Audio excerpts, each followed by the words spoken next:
Hello and a warm welcome to the channel P3 Talks. Perceive, practice, and prevail, an online learning platform for complete SSB guidance and current affairs. In today's video, we're going to talk about TAT stories. So, we're going to take an example picture and then we will see a response from an aspirant and then analyze the story line by line. We will see what are the mistakes that the aspirant has committed and what should be done to write a perfect story in TAT.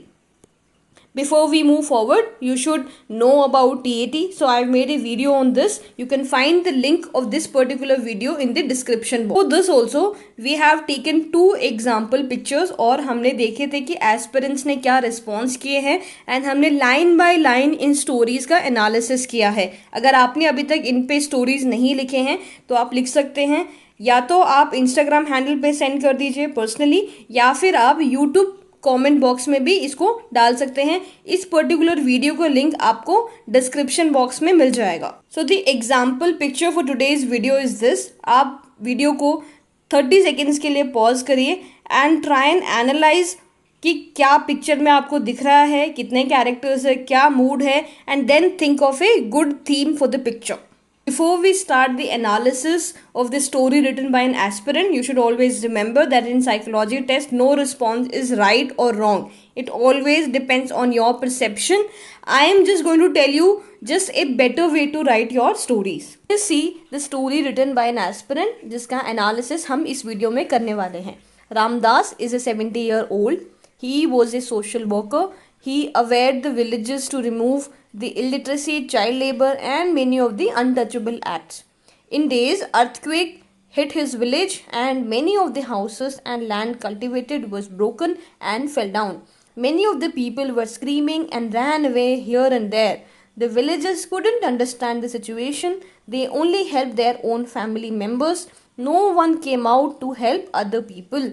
But only the person Ramdas was very helpful at this particular point of time. He helped all of them, and when the villagers saw that Ramdas is helping, they also came out to help other people. देखते हैं story को line by line. First line, Ramdas is a 70-year-old. He was a social worker. So यहाँ पे mistake ये है कि tenses को mix कर दिया है, पास्ट टेंस प्रेजेंट टेंस को मिक्स कर दिया है यहाँ पे, जो कि आपने नहीं करना है. आपने क्या करना है, TAT एंड PPDT दोनों में ही जो भी स्टोरीज आप लिख रहे हैं वो आपने प्योरली पास्ट टेंस में लिखनी है. यहाँ पे एक लाइन में हीरो का इंट्रोडक्शन दे दिया गया है कि ये इतना एज है और वो एक सोशल वर्कर है, which is fine. Let's move on to the next line. He awared the villages to remove the illiteracy, child labor and many of the untouchable acts. अब क्या था, पहली लाइन में जब आप हीरो का इंट्रोडक्शन दे चुके हैं तो आपने और फर्दर जो लाइंस हैं उनको वेस्ट नहीं करना है इंट्रोडक्शन में. यहाँ पे भी जो रामदास है उसी के बारे में बताया जा रहा है. यानी कि फर्स्ट पॉइंट आपने क्या ध्यान रखना है, avoid long introduction. Your introduction should have only one line जहाँ पे आप डायरेक्टली या इनडायरेक्टली एज बता रहे हैं, नाम बता रहे हैं कैरेक्टर का और ऑक्यूपेशन बता रहे हैं. सेकेंड थिंग आपने ध्यान ये रखनी है कि आगे की जो लाइन्स है, इंट्रोडक्शन के बाद वाले जो लाइन्स है, आपने क्विकली पॉइंट पे आना है कि आपकी थीम क्या है. जो सिचुएशन आपको पिक्चर में दिख रही है, there is a old man, कुछ कर रहा है वो, why is he doing that, what led to that situation, वो आपने लिखना चाहिए था second line. I hope this is clear. Move to the next line, that is कि वहाँ पे अर्थक्वेक आ गया and many of the houses land cultivated was broken and fell down. तो ठीक है, यहाँ पे एक सिचुएशन क्रिएट कर दी है कि अर्थक्वेक वाली सिचुएशन है, this is fine. The villagers could not understand the situation and help only their own family members and no one helped others. अब यहाँ पे क्या है, अर्थक्वेक आ चुका है, बहुत सारे घर गिर चुके हैं, बहुत सारा इंफ्रास्ट्रक्चर खराब हो चुका है, पर अब यहाँ पे क्या लिखा जा रहा है कि कोई भी विलेजर्स एक दूसरे की हेल्प नहीं कर पा रहे हैं, उनको समझ ही नहीं आ रहा है कि क्या हो रहा है, and they only help there own family members. अब यहाँ पे मिस्टेक ये है कि कैंडिडेट जब स्टोरी लिखते हैं वो ये भूल जाते हैं कि जितनी भी आप कैरेक्टर्स यूज़ कर रहे हैं स्टोरी के अंदर वो सारे आपके कैरेक्टर्स हैं. तो यहाँ पे जब आप ये लिखते हैं कि जो दूसरे विलेजर्स हैं वो किसी की भी हेल्प नहीं कर रहे थे, वो सिर्फ अपनी फैमिली की हेल्प कर रहे थे, दूसरों की हेल्प नहीं कर रहे थे, तो this shows your negative perception. Picture में तो ऐसा कुछ नहीं दिख रहा है, राइट, कि कोई किसी की हेल्प नहीं कर रहा है. This is your imagination. तो अगर आप ऐसी चीज़ें परसीव करते हैं कि कोई और तो हेल्प नहीं कर रहा है, it means you have a negative perception of other people. तो ये आपने नहीं करना है. नाउ आप यहाँ पे कोशिश ये कर रहे हैं कि दूसरों की नेगेटिव क्वालिटी दिखा रहे हैं कि यस ये तो हेल्प नहीं कर रहे हैं, and then you will try to project your positive quality which is not acceptable in TAT. जितने भी कैरेक्टर्स हैं वो आपने इमेजिन किए हैं, आपने जो उनके बारे में बताया, जो भी उनके पर्सनैलिटी के ट्रेड्स हैं वो आपने उनके अंदर डाले हैं, राइट. तो जितने भी कैरेक्टरिस्टिक्स आपके सारे कैरेक्टर शो करने वाले हैं वो आप ही की क्वालिटीज़ हैं. So this is very clear that characters and action chosen shows your own personality. आप जो भी characters choose कर रहे हैं, उनसे जो भी actions आप अपनी stories में करवा रहे हैं, जो भी आप उनके लिए imagination कर रहे हैं, वो आपकी personality को show करेंगे. तो if you are showing here that no one else is helping, इसका मतलब कहीं ना कहीं आपका कैरेक्टर ही वैसा है कि आप भी शायद दूसरों की हेल्प नहीं करते हैं. अब आगे बढ़ते हैं. यहाँ तक स्टोरी में क्या हुआ कि अर्थक्वेक आ गया है, लोगों को कुछ समझ में नहीं आ रहा है, इधर उधर भाग रहे हैं और कोई भी विलेजर किसी और की हेल्प करने को तैयार नहीं है, वो सिर्फ अपने फैमिली मेंबर्स की हेल्प कर रहे हैं. Let us see. Now next line is only the Ramdas was ready to help others. अब देखिए हमारा शक बिल्कुल सही था कि जो कैंडिडेट है उसका परसेप्शन नेगेटिव है, दूसरे लोगों को नीचे खींच के वो हीरो को एज ए हीरो प्रोजेक्ट करना चाहता है, राइट. यानी कि जो सिचुएशन है उसमें प्रैक्टिकल नॉलेज की कमी लग रही है. क्या ये प्रैक्टिकली पॉसिबल है कि पूरे गांव में सिर्फ एक ही इंसान है जो हेल्प करने के लिए रेडी है दूसरों की, बाकी जो पूरे विलेजर्स हैं वो सिर्फ और सिर्फ अपनी फैमिली की हेल्प कर रहे हैं? This is not practically possible. Second question यहाँ पे ये उठता है, how does he know that nobody is helping in the whole village. उसको कैसे पता कि पूरे गांव में कोई मदद नहीं कर रहा है? इसका मतलब आपने एक स्टोरी बनाने के लिए कुछ भी इमेजिन कर लिया. ऐसी स्टोरीज को बोलते हैं विशफुल स्टोरीज, कि आपने हीरो की क्वालिटीज़ को प्रोजेक्ट करने के लिए कुछ भी इमेजिन कर लिया है, that others are not helping. सिर्फ एक इंसान रामदास ही है जो दूसरों की मदद कर सकता है. Please try and understand. आप जब भी स्टोरीज लिख रहे हैं तो थोड़ा सा लॉजिकली सोचिए कि अगर आप रियल में उस सिचुएशन में होते तो आप क्या लिखते. Also please do not forget, सारे कैरेक्टर्स आप ही की पर्सनैलिटी को शो करेंगे. अनलेस एंड अनटिल आपको कुछ नेगेटिव दिख रहा है पिक्चर में, तभी आप नेगेटिव चीज़ें डालेंगे. अगर आपको ज़्यादा नेगेटिविटी नहीं दिख रही है तो आप प्लीज़ नेगेटिविटी इमेजिन मत करिए. इमेजिन ही करना है तो कुछ अच्छा इमेजिन करिए दूसरे लोगों के बारे में. He helped them all and after seeing him helping other villagers also started helping. अब यहाँ पे क्लियर नहीं है कि किसकी हेल्प कर रहा है, क्या हेल्प कर रहा है. अब अर्थक्वेक आया है तो बहुत अलग अलग तरीके की हेल्प हो सकती है. Please be specific about it. सिर्फ ये लिख देना कि हेल्प किया, उससे आप कोई बहुत ज़्यादा कैरेक्टर्स नहीं शो कर रहे हैं. यहाँ पे आपके पास अपॉर्चुनिटी थे, 10 से 11 लाइन आप लिख सकते थे कि कैसे हेल्प करी. That would show your intelligence, that would show कि आप कितना प्रैक्टिकली सोच पाते हो. दैट वुड शो कि ऐसी स्ट्रेसफुल वाली सिचुएशन जहाँ पे आपको जल्दी से एक्ट करने की ज़रूरत है, वहाँ पे आप क्या एक्शन स्टेप्स एक्चुअली लेते हैं. दूसरी चीज़, क्या ये एक रियलिस्टिक स्टोरी है? ऐसा होता है कि पूरे गांव में कोई हेल्प नहीं कर रहा, then one person helps, then उस पर्सन को देख के बाकी लोग भी हेल्प करना स्टार्ट कर देंगे. नो, ये सिर्फ मूवीज में होता है, but this is not a movie, this is a real life story. आपने अपने आप को इमेजिन करना है, then you have to write the story. Second thing, actions पे आपने फोकस करना है कि what did he actually do to help. अब अगर ओवरऑल कमेंट्स मुझे इस स्टोरी पे देने होंगे तो my comment would be, first, the candidate is not practical.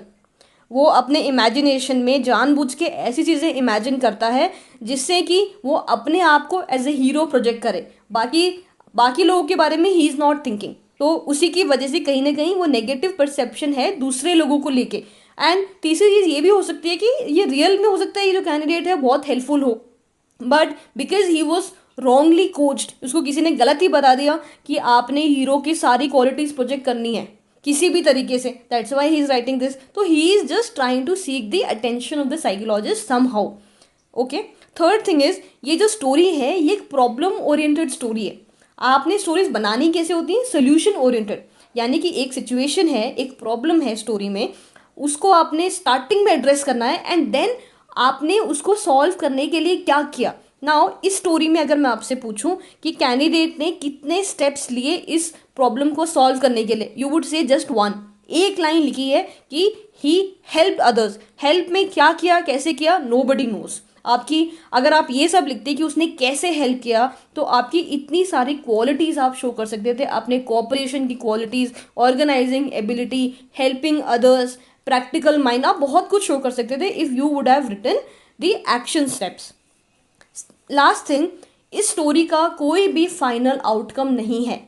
आप जब भी स्टोरीज लिख रहे हैं, आपने एक चीज़ बिल्कुल ध्यान रखनी है कि हर स्टोरी का एक फाइनल आउटकम होना चाहिए। यानी कि प्रॉब्लम क्या थी, सिचुएशन क्या थी कि अर्थक्वेक आ गया है, तो उसका फाइनल एक आउटकम होना चाहिए कि लास्ट में उसने सब कुछ ठीक किया, कैसे लोगों की हेल्प करी, कैसे उन्होंने आने वाले टाइम में ये जो पर्टिकुलर लॉस उनका हो गया है, कैसे उससे कोप अप किया, वो आना चाहिए था आपकी स्टोरी के अंदर। अगर इसी सेम कैंडिडेट को ये सेम चीज़ अगर WAT में पूछी जाए, से फॉर एग्जाम्पल हेल्प वाला जो वर्ड अगर दे दिया जाए, तो यू वुड ऑलवेज राइट कि फ्रेंड्स आपस में एक दूसरे की हेल्प करते हैं या फिर हेल्प करने से अच्छा लगता है। बट देन कहीं ना कहीं स्टोरी में ये क्लियर है कि जो उन्होंने कैरेक्टर चूज किए, जो अदर विलेजर्स है, they are not ready to help, right. But यहाँ पे WAT में क्या लिखेंगे, यस हम रेडीली दूसरों की हेल्प करते हैं। तो ये हो क्यों रहा है, बिकॉज जब आप TAT में स्टोरीज लिख रहे हैं तो आप अपने सबकॉन्शियस माइंड से लिख रहे हैं, यानी कि आपको भी नहीं पता है कि आपकी क्या क्वालिटीज डिपिक्ट हो जाएंगी। इसीलिए थोड़ा सा TAT का प्रैक्टिस करना जरूरी है।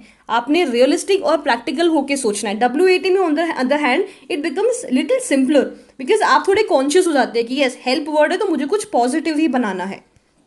सिमिलरली फॉर SRT, अगर SRT में ऐसी सेम सिचुएशन दे दी जाए कि फ्लड आ गया है या अर्थक्वेक आ गया है, विलेजर्स को बहुत प्रॉब्लम हो रही है, तो as a young boy what would you do, तो आप वहाँ पे बिल्कुल लिखेंगे कि विलेजर्स को साथ में लेके ये किया, ऐसे हेल्प किया, वैसे हेल्प किया। You would write the action steps there. Same problem यहाँ पे, यू आर कॉन्शियस, आपको पता है कि आपने अच्छे रिस्पॉन्सेस लिखने हैं, बट इससे कोई फ़ायदा नहीं होगा अगर आप TAT में ठीक से नहीं लिख रहे हैं। अगर आप वहाँ पे अपना हेल्पिंग नेचर, कोऑपरेटिव नेचर नहीं शो कर पा रहे हैं, तो देयर इज़ नो पॉइंट कि आप SRT में अच्छे रिस्पॉन्सेस हैं।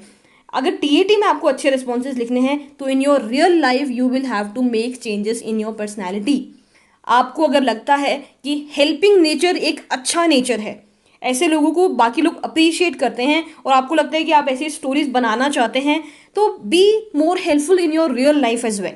आपको अपने आसपास में जब भी कोई प्रॉब्लम दिखती है, आपका कोई फ्रेंड प्रॉब्लम में है, आपका कोई फैमिली मेम्बर प्रॉब्लम में है, आपको रेडिली जाके उनका हेल्प करना चाहिए। Always remember, fake it till you make it. जब तक अगर आपको लगता है कि आप में किसी क्वालिटी की कमी है, तो उसका एक्टिंग करिए कुछ टाइम तक आप एक्टिंग करोगे तो धीरे धीरे वो आपके नेचर में आ जाएगा, धीरे धीरे आपको हेल्प करना अच्छा लगेगा। तो that would be a good thing for you in SSB। आप में वो क्वालिटी होगी तभी आप TAT में वो क्वालिटी शो कर पाएंगे। TAT में शो कर पाओगे तभी WAT में वो क्वालिटीज दिखेंगी, और जब ये सारी क्वालिटीज आपकी मैच होंगी तभी आप सेलेक्ट हो सकते हैं। ये था हमारा example picture and the related story analysis. I hope all the points are clear. Now let us see, in order to write a better stories किन किन चीज़ों का हमें ध्यान रखना चाहिए। First thing is when you are choosing a theme, आप एक ऐसा थीम चूज करिए जिससे आप ज़्यादा लोगों को पॉजिटिवली इम्पैक्ट कर पा रहे हैं, या फिर आप ज़्यादा लोगों की हेल्प कर पा रहे हैं। Second thing you have to remember is you have to write stories full of action. आप जो भी थीम चूज करें, जैसे आपने यहाँ पे अर्थक्वेक का थीम चूज किया कि अर्थक्वेक आ गया, नाउ एज ए हीरो आपने ग्राउंड पे क्या किया, what did you actually do to solve this particular situation, उसमें आपको एक्शन स्टेप्स लिखना बहुत बहुत ज़रूरी है। ये हमने एनालाइज करी, उसमें सिर्फ एक एक्शन स्टेप था, that was he helped others. कैसे किया, क्या किया, कोई आइडिया नहीं। So in order to write better stories आप हमेशा इस फॉर्मेट को फॉलो करिए। इससे क्या होगा, आप कम टाइम में अच्छी स्टोरीज लिख पाएंगे। You hardly have 4 minutes, and उन 4 मिनट में आपको हीरो का भी इंट्रोडक्शन देना है, प्रॉब्लम क्या है ये भी बताना है, देन एक्शंस भी लेना है, एंड देन आपने फाइनल आउटकम भी लिखना है। इसके लिए आप ये मेथड फॉलो कर सकते हैं। तो फर्स्ट लाइन होगा आपका, उसमें आप हीरो का इंट्रोडक्शन दीजिए। कीप इट शॉर्ट, एक ही लाइन में आपने लिखना है, हीरो का नाम आना चाहिए, एंड इनडायरेक्टली आप उसका एज भी बता दीजिए bye there occupation.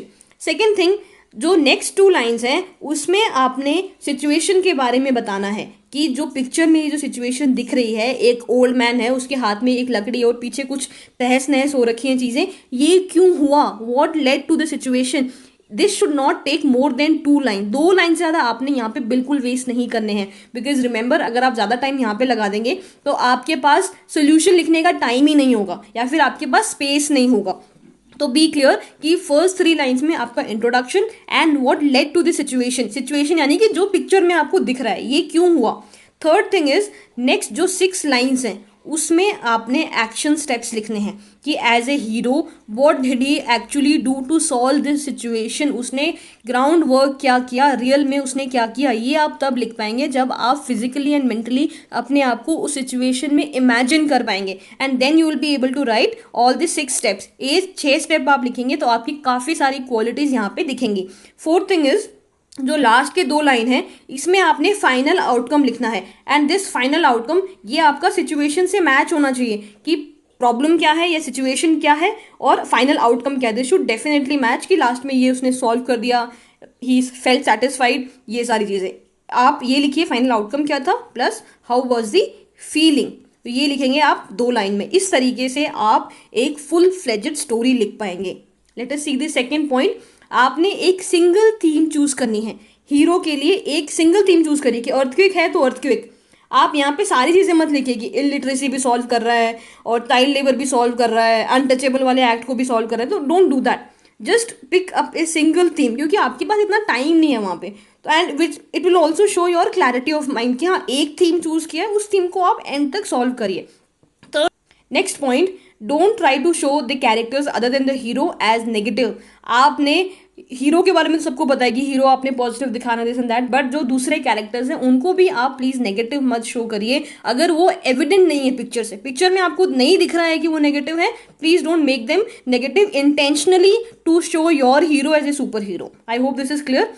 Next point, हर एक स्टोरी का एक फाइनल आउटकम होना चाहिए, ये बहुत ज़रूरी है। यानी कि एक जो स्टोरी आप लिख रहे हैं उसका क्लोजर ज़रूर होना चाहिए। आप मूवी देखने जाते हैं तो अगर आपको सिर्फ इंटरवल तक की मूवी दिखा दे तो आपको कैसा लगेगा, एज सिंपल एज दैट। वैसी सिचुएशन यहाँ पे है, आपने पूरी स्टोरी लिखनी है। आप पूरी स्टोरी तभी लिख पाएंगे, जो मैंने आपको मेथड बताया है अभी उसको आप फॉलो करेंगे। आप 50 स्टोरीज तक प्रैक्टिस कर लोगे उस मेथड से, I am sure you will be able to write all the stories in a proper manner, जहाँ पे आप फाइनल आउटकम जरूर लिख पाएंगे। नेक्स्ट थिंग इज एंडिंग आपकी जो स्टोरीज की जो होनी चाहिए वो हैप्पी होनी चाहिए कि जो भी सिचुएशन था वो हीरो ने जैसे तैसे करके सॉल्व कर दिया। एज आई ऑलरेडी मेंशन, हमेशा to be able to write better stories you have to imagine yourself physically and mentally present in the situation. अगर ये जो कैंडिडेट है अपने आप को इमेजिन करता कि एक्चुअल में अर्थक्वेक आ गया है मेरे विलेज में, now what am I going to do, मैं कैसे दूसरे लोगों की हेल्प करने वाला हूँ, you will be able to write better stories. इससे क्या होगा कि आपको हेल्प होगी कि आप लॉजिकल रहें। अपने आप से पूछिए जो मैं ये स्टोरी में लिख रहा हूँ क्या मैं ये एक्चुअली करने वाला हूँ। If yes, if the answer is yes, you can always right that. से एक स्टोरी अच्छी लिखनी है, आपको अब समझ में आ गया होगा। तो the next example picture is this. आप इस पिक्चर को ध्यान से देख लीजिए। You can pause the video for 30 second and then write a story according to the rules that I have told you. And you can send all your stories on the Instagram handle p3_talks, and I would try and analyze your story in the next video. So much for watching. If the content was helpful, do subscribe to the channel. Also, if you have any questions related to SSB, you can follow us on the Instagram handle p3_talks.